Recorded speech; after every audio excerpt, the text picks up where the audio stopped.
Hey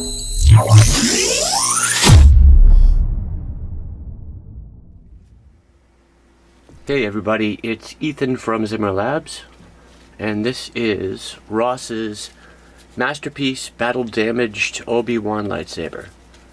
This is a Roman Props MK1 hilt. We got it brand new in machine finish, and then I weathered it. My previous video is in a good amount of depth and detail on the weathering process, so I'm not gonna spend a whole bunch of time on that here, but suffice it to say this is pretty heavily weathered using a bunch of subtractive weathering methods and lots of chemicals, but it looks good. It looks like it's been around the block. It's got some really nice distinct identifiable scarring on it and sections that look like they've seen unique injury. But this video is going to be on the build itself, so let's dive into that. To access the main power switch, remove the pommel. This is the stock Custom Works all metal MK1 chassis. Obi-Wan. Done in polished stainless steel.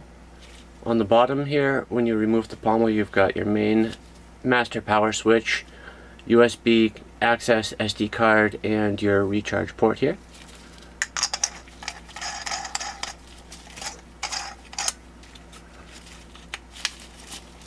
Buttons are located underneath the bubble strip at the top and bottom.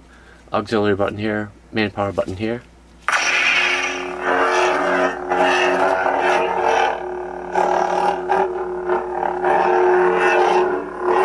Really fantastic smooth swing effects on the proffieboard.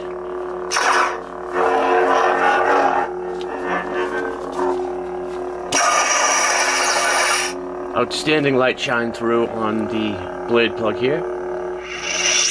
The blade plug is custom handmade on my lathe.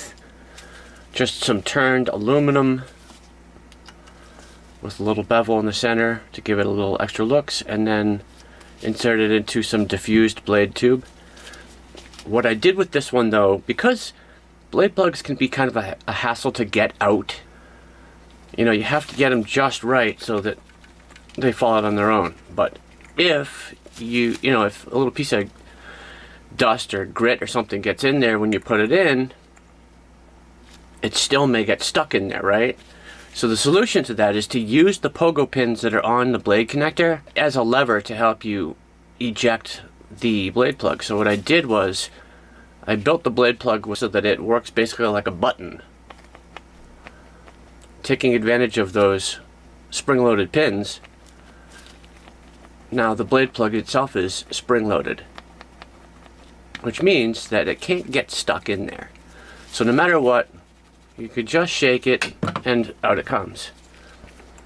But if you put it in at an angle or something and it's jammed in there, you can always just do that to free it up. So it's just a little thing. Plus it's kind of fun. It's kind of fun to press it like a button. Makes a very satisfying sound and feel. At any rate, moving on. We've got a stock Custom Works NeoPixel onboard connector with custom handmade plexiglass diffusing screen. Very bright. If you remove the booster section down here, slide that off, that will reveal the all-metal chassis in all its glory. The whole thing is, as I said, polished stainless steel with some brass rods holding these sections together. And the pieces do pop right on and off, which is nice. It's not necessarily the easiest thing to get them to do that since they're metal, so there's no flex. So to get them to pop on and off, really it comes down to just kind of trial and error and luck to get them to a point where they will mate on like you want them to and not get stuck there or not refuse to go on. But if you get it just right, it'll work like this, and you'll be able to easily pop them off and put them back on without any problems. Proffieboard's hanging out right here. Battery is hanging out right here. 18650 cell, a 3500 milliamp hour Moly cell. What else to tell you guys about that? That's probably about it, really, on the electronics.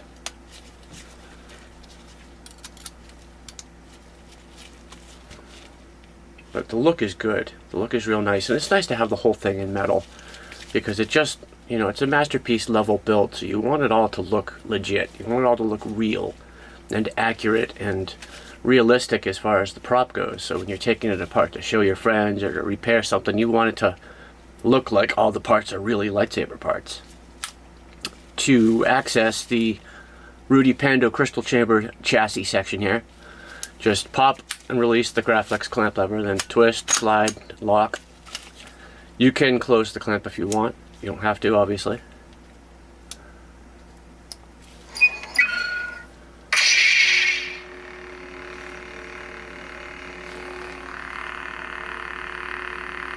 We did a real quartz crystal with dual illuminated accents.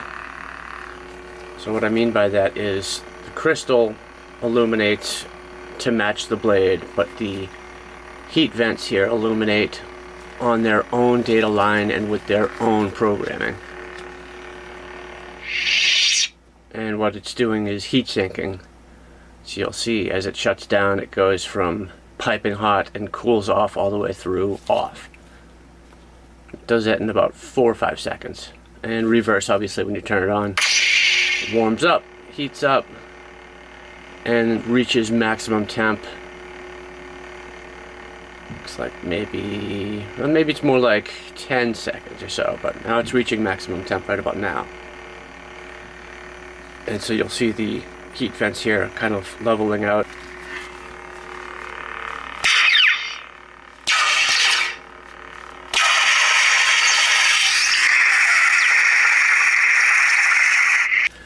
Then I also personally milled additional grooves and slots into this crystal chamber chassis here, just to give it some more character. Usually you just get these 2 lines at the top here, and then maybe 2 lines at the bottom. I added a couple more, and then I added a whole bunch of lines that ring around down at the very bottom of it, if you can see in there, just to give it a little bit more contrast, a little more darkness, just, you know, a little more detail. The reason I did that was because I didn't want the crystal chamber itself to be too pristine and too pretty when the whole rest of the saber is, as we mentioned earlier, battle damaged. You know, the whole thing should be in character. So if the saber itself is battle damaged, then the crystal chamber should be at least a bit battle damaged, at least a bit patinaed as well, or else it'll just be totally out of character. On the back side, I did my custom cooling pipes. This is custom water cooling system that actually keeps the whole lightsaber running at reasonable temperatures so it doesn't melt down and explode in your hand. But there's a system of 3 stainless steel tubes that pipe liquid plasma in some cases, and then just cold water, I think, or maybe a freezing acid solution, I'm not sure, but that's getting piped throughout the whole saber here.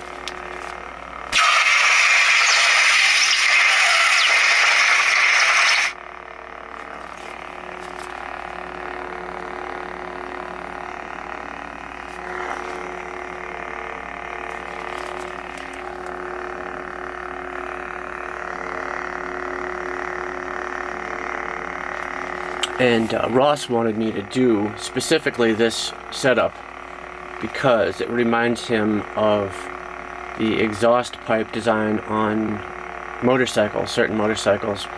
You know what I mean, though, when you see the cool parallel piping coming off the motorcycle's engine and running towards the back. So that's kind of reminiscent. That's kind of what we did here. And then on the front end, in addition to just refinishing the whole surface of the Rudy Pando crystal chamber chassis here so that you don't see any machine marks, we added these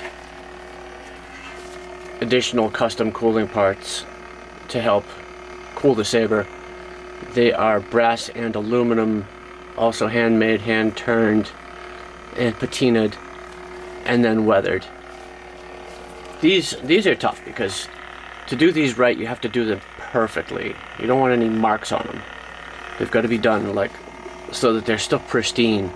But for this build there is nothing pristine here, so I had to build them perfectly and do them and bend them just right without marking up or marring them up, and then going back and adding some weathering, so marking and marring them up, which of course goes against everything that I consciously try to do when I build, you know, a lightsaber. But it is what it is, and it's one reason I don't do a lot of weathering, because both consciously and subconsciously I'm very opposed to damaging and scarring a beautiful prop, but it is what it is. You just have to get over it and start damaging it.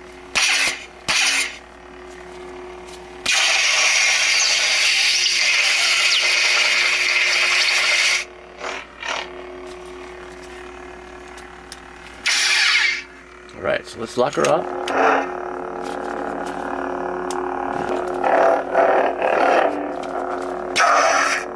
Some of that weathering on the Graphics clamp down here.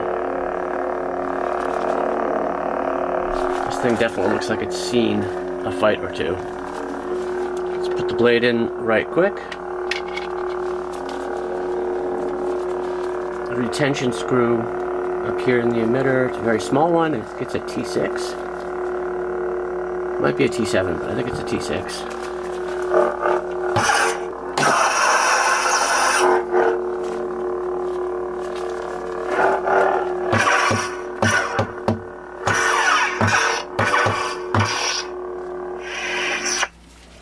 Now the blade array on this guy is a bit short for me. Usually I like to put 10 to 15 blades on there. This guy has 6 or 7.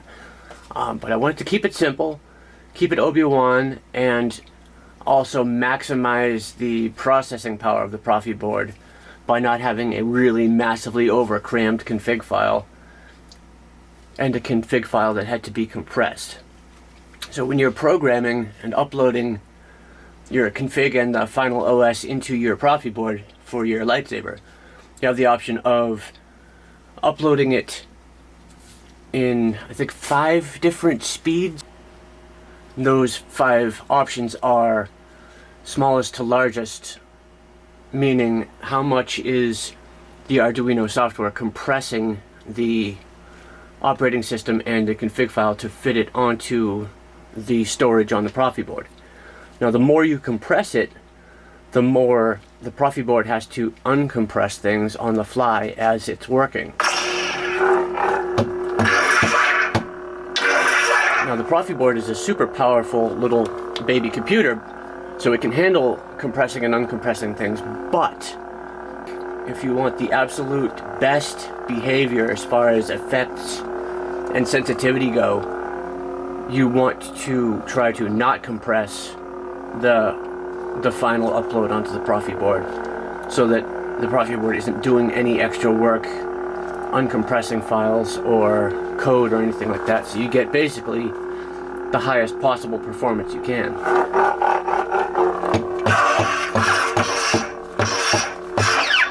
I need to up the sensitivity just a dash on this guy. You can't win, Darth. These aren't the droids you're looking for.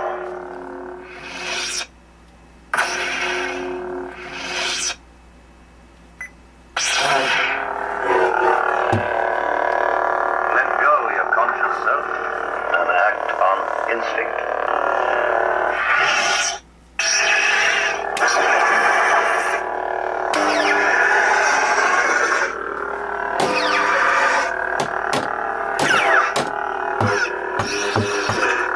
The sensitivity is a tiny bit low.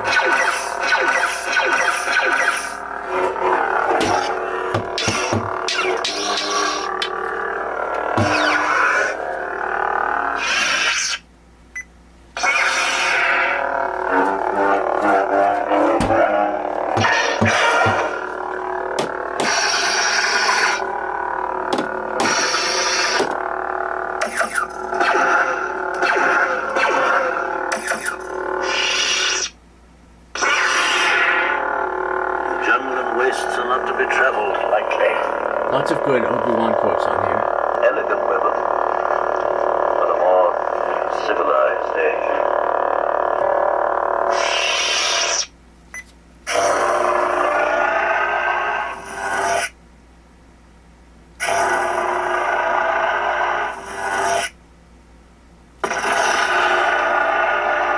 Hello there. You strike me now as more powerful than you could possibly imagine.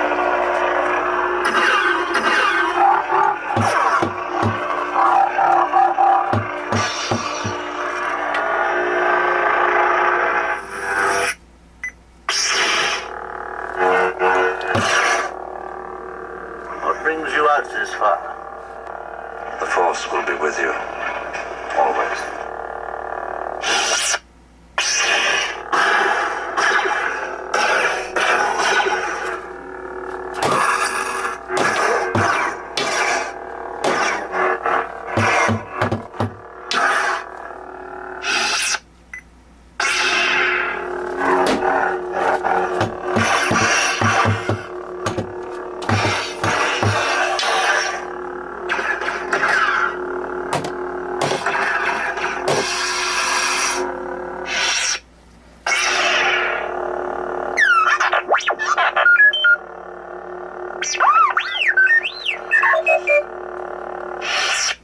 Good R2 noises.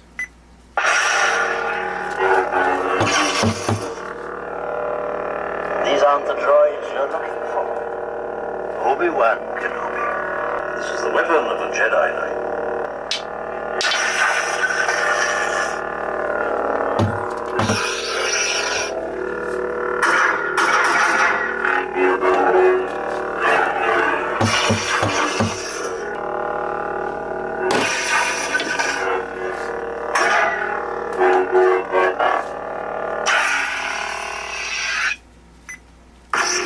Back to the beginning.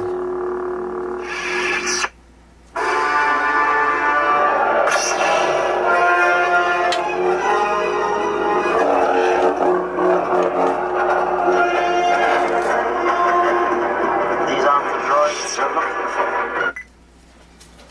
for. Right. That's about it, I think. We've got a good, long, 32-inch blade. It's got a metal adapter to mate it with the 1-inch emitter, even though it's a 7/8 inch blade. Super bright, nice and even. No shadows, no dark spots. Only 2 strips required.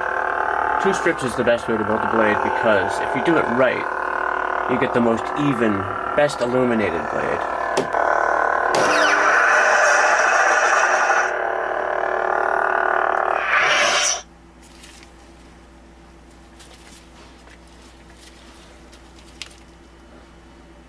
So that is about it on this guy. Ross, let me know what you think. I think she's all set and ready to go. Unless you want to wait for that experimental blade that I'm working on to see how it comes out. We can do that if you want, because I did promise to include that if you want it. Otherwise, we can just go with this blade, which is a very good blade. And we can ship her out as soon as you're ready. And that's about it. Thank you guys, as always, for watching. And stay tuned.